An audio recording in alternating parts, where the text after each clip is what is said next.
Okay, so here I am probably going to start adding some shadows and highlights. I think first I'm just trying to figure out my colors.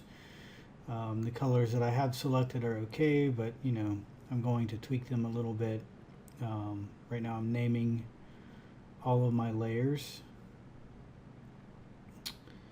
and again I'm tweaking my colors a little bit.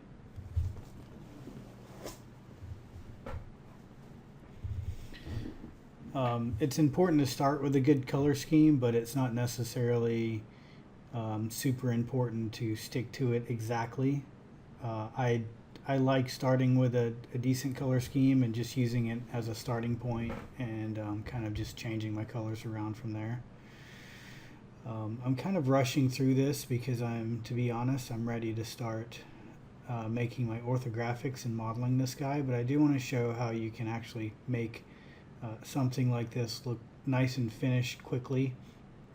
So first I'm just kind of selecting colors that I have, and I'm either selecting a darker or a lighter color, and I'm just adding in some minor details to things like the leather straps.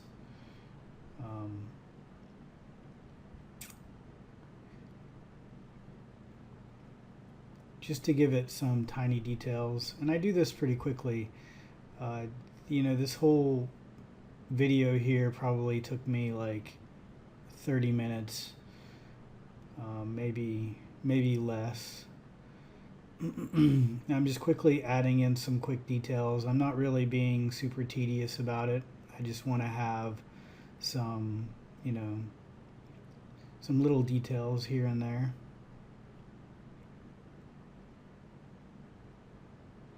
To make this guy look like he's a little weathered. And right now, even though this color that I'm using now is lighter, it's not necessarily going to be a highlight. This is just for minor details. I'll add some highlights and shadows here in a few minutes, but first I just want to add some quick details.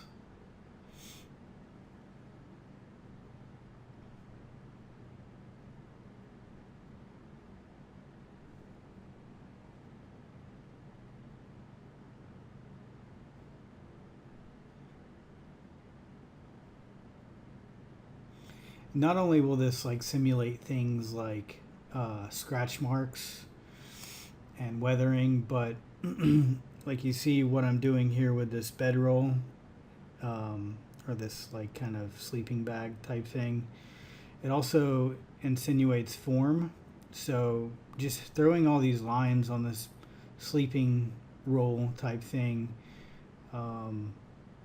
it definitely insinuates that this is a round object. It's got some form. I'm also going in, as you just saw, and cleaning up a little bit. If I see an area that's a little outside of the lines, and I can go in really quickly and clean up.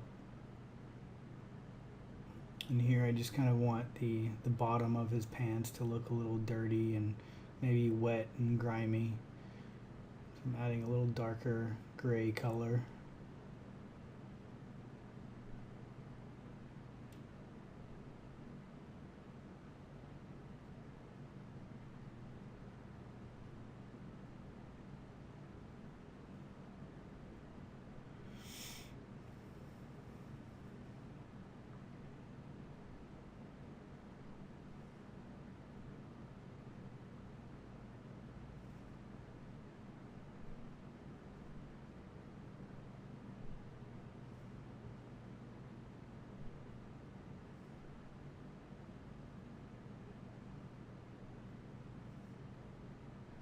So here I'm trying to figure out a nice color to separate out his skin tones.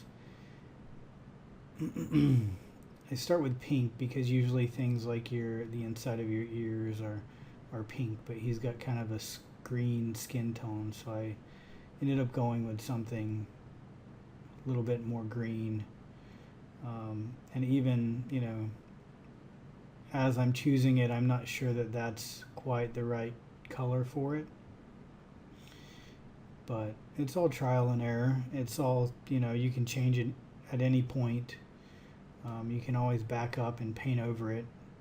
So you shouldn't get too concerned about, making everything look um, perfect the first time you paint it. I kind of like this color because it is a little more saturated green. It kind of gives it a little bit of a subsurface scattering type feel. Maybe make him look like he's sort of glowing a little bit, like he's made partly of plant life or something. So here I'm going to start adding shadows, and usually shadows I choose like a very dark blue color. It's very important to pick a shadow direction or a light direction. Here I'm just messing around with blending modes, trying to figure out.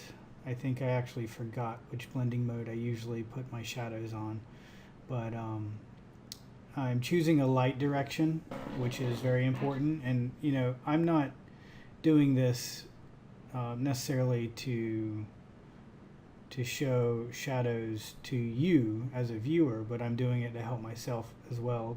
Drawing that arrow there helps me know at all times which direction my lights are coming from, so I kind of get an idea of where my shadows are going to be. And here I'm kind of flipping through the blending modes. I have it on overlay, but I don't keep it on overlay. I think I eventually change it to soft light, but just going in and adding shadows and using that dark color in an overlay blending mode. All your other colors beneath will show through, so it'll actually act like real shadows. So even though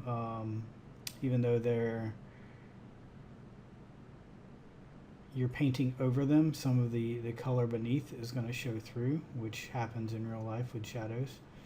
So I'm having a little bit of an issue now because I actually have my shadow layer under some of my other layers, and I'll figure that out in a second.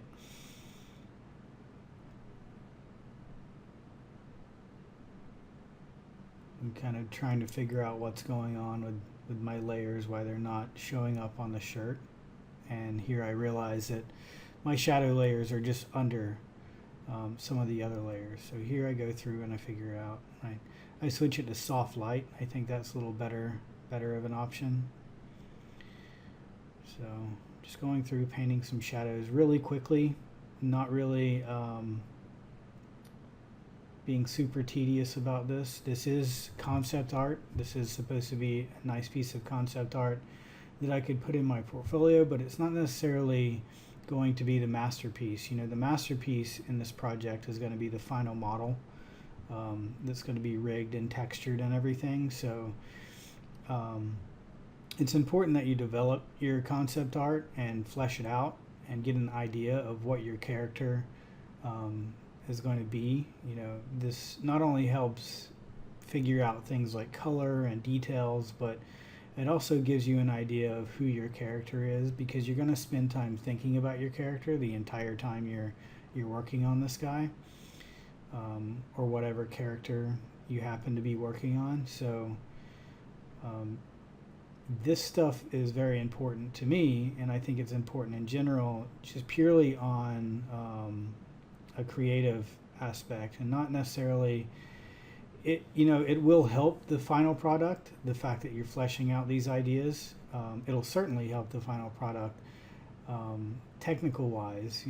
You'll spend less time figuring things out as you're modeling and texturing, but it'll also just help you connect with the character you're creating a little more, because it'll give you time to think about what kind of character this is, the personality of this character, things like that character development sort of things that are important will come to you as you're doing stuff like this. And this way, by the time you start modeling your character, your character really well, and you can still stray from your original concept. That's not out of the question. But this will all lead to creating a much better fully developed, fleshed out character. So here I'm not quite happy with the skin color. I think I end up liking it a tad bit darker.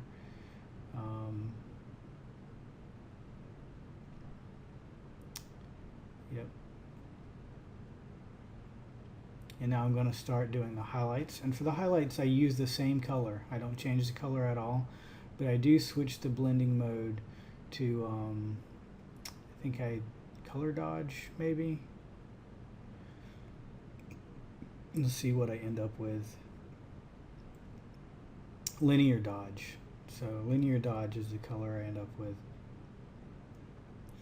And I'm just, again, I'm keeping in mind my light direction, where my light is coming from, and I'm just adding my highlights where those highlights would be. I'm doing this really quickly. I'm not spending a ton of time. I just want to make this look like a finished, somewhat of a finished piece. And even after this, I'm going to do more.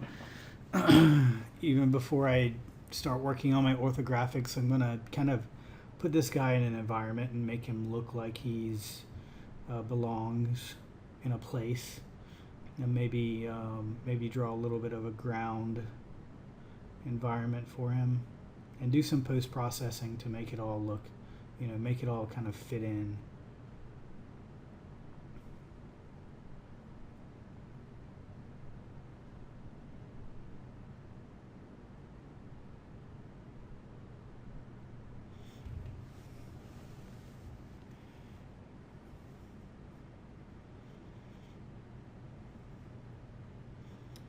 So I'm zooming out just to check the entire drawing to make sure it kind of is all cohesive. So I think at this point I'm pretty happy with it. To move on to the next level, kind of looking around, little tiny details. And I think it's good enough to be a solid piece of concept art to start modeling a character from this, and start doing my orthographics. So yeah, so for the next part I'm going to continue with this piece of concept art. I will create some sort of environment for this guy to fit into, and do some post things like make the little crystal glow and stuff like that. I think that will make this thing look really cool, and kind of get me excited to start modeling it.